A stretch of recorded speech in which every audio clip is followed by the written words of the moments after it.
Hello and welcome to the EFN Presents review of the My Little Pony comic issue 12, Nay Anything Part 2. As always guys, I will be covering the whole comic here, so if you haven't had a chance to read it yet, go and check it out and then come on back. Okay, I get it. I think Equestria Girls has made me a little jumpy when it comes to the My Little Pony high school stories. The fear was that we were going to get stuck with an unironic, generic high school drama. Nay Anything is exactly that generic high school drama. But it's a self-aware, campy homage to those stories that we both laud and malign. It's having fun with the formula, and it does it for all the right reasons.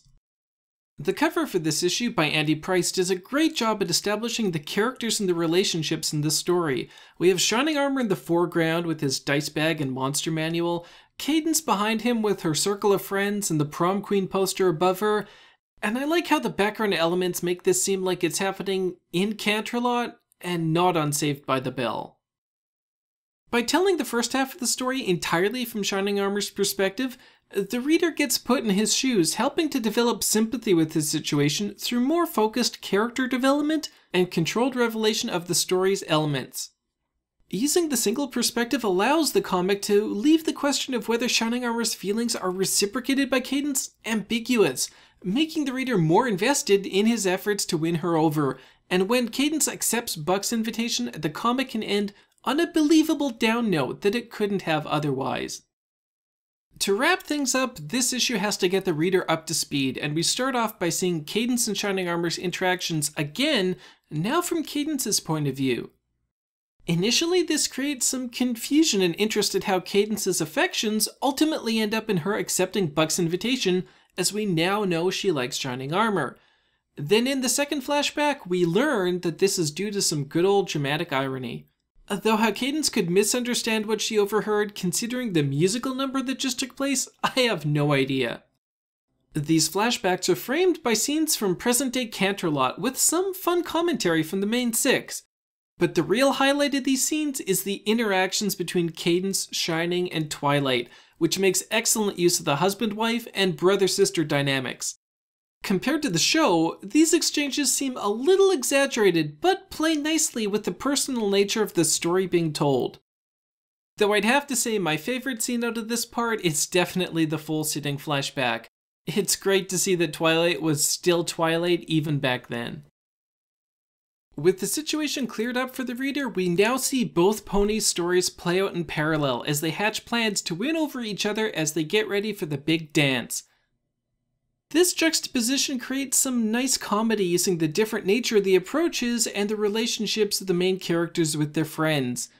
Shining's friends really come across as bitter people here, helping him for altruistic reasons, while Cadence's friends need to be incentivized with an opportunity to score Buck after Cadence leaves him. I think this is ultimately in the story's best interest though, as it gives Cadence's friends a different role to play, especially at the dance, rather than seeing the same plan play out twice.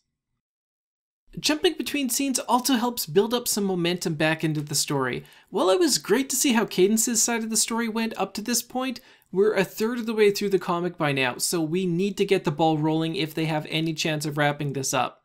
And alternating between the two scenes means we're learning about the plans piece by piece, keeping the reader guessing at how it'll all collide at the dance as the details unfold. What doesn't keep the reader guessing is how Buck's character is going to play out in this issue, as the comic really lays it on thick this time around. It's comical just how unlikable they strive to make him. I mean, it's bad when you don't even have Celestia on your side. Speaking of Buck, the scene where he picks up Cadence raises some questions as to the relationship between Cadence and Celestia. But the comic wisely steers clear of committing to any one answer, as that would be a bit of a bombshell to drop in the middle of an unrelated story. The climax at the big dance is a mishmash of various physical and visual gags, and this is unfortunately where the comic seems to stumble. Neither Cadence nor Shining Armor's plan really seem to accomplish much of anything.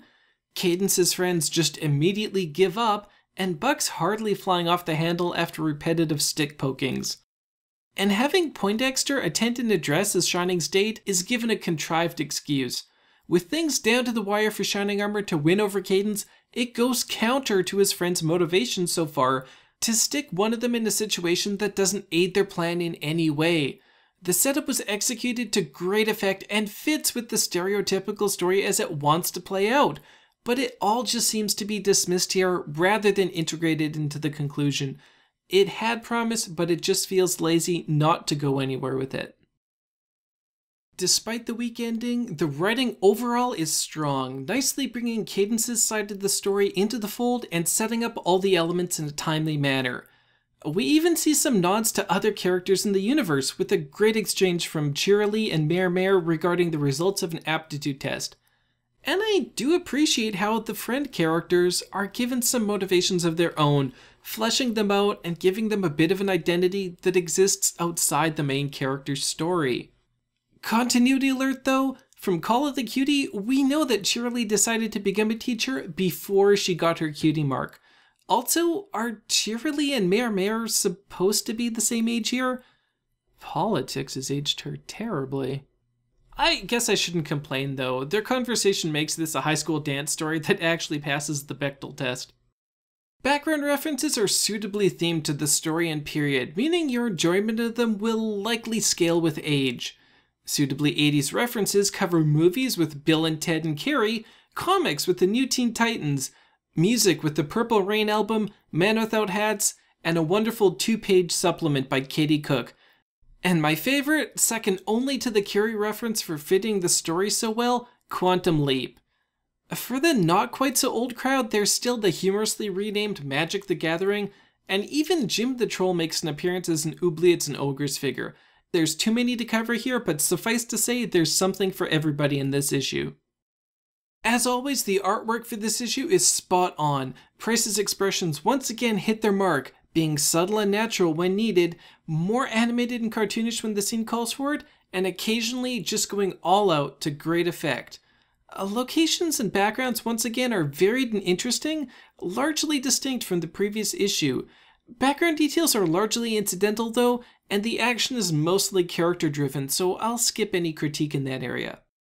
What I think really seals the visuals in this issue is the stellar color work again from Heather Breckel. The palette uses a lot of pink, purple, and blue colors, complementing the two main characters. These cooler, more muted colors also allow for excellent contrast when we have a character reaction, like when Cadence admits to her friends or Buck that she's just not into him, or when the action picks up, like when Cadence's friends fight over Buck's photo, or Buck when he realizes what's going on.